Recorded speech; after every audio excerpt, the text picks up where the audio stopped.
আজ মানুষের রেচনতন্ত্রের গঠন ও কাজ নিয়ে আলোচনা করব। মানুষের দেহের পেটের সোজা করে পিঠের দিকে মেরুদণ্ডের দুই পাশে সিমের বিচির মতো আকৃতি বিশিষ্ট দুটো বৃক্ক বা কিডনি অবস্থান।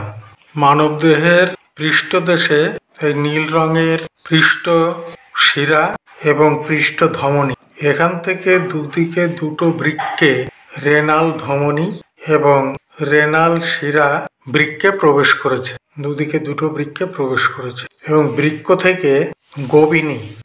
একটা বৃক্কে প্রায় 10 লক্ষ করে নেফ্রন থাকে। প্রতিটা নেফ্রনের কাজ একটা বৃক্কের কাজ।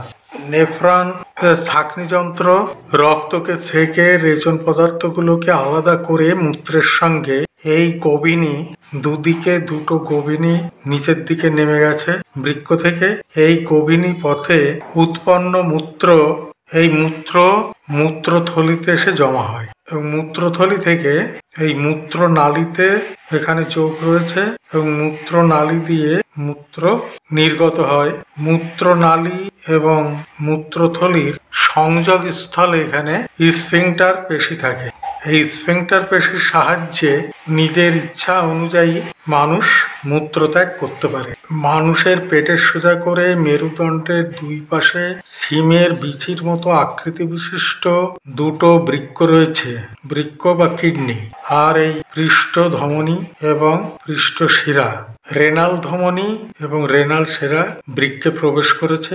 ধমনী পথে রক্ত বৃক্কে প্রবেশ করে এবং ছাঁকনি যন্ত্র যে নেফ্রন রয়েছে তাতে ছেঁকে দূষিত পদার্থগুলোকে আলাদা করে জলীয় অংশের সঙ্গে গোবিনীতে চলে আসে।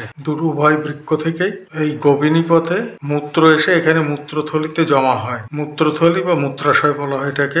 জমা হয় এবং মূত্রনালীর সঙ্গে এখানে যোগ থাকে এবং এই মূত্রথলি ও মূত্রনালীর সংযোগ স্থলে একটি পেশি থাকে, একে স্ফিংটার পেশি বলে। এই স্ফিংটার পেশির দ্বারা মানুষ ইচ্ছা অনুযায়ী মূত্র ত্যাগ করে থাকে।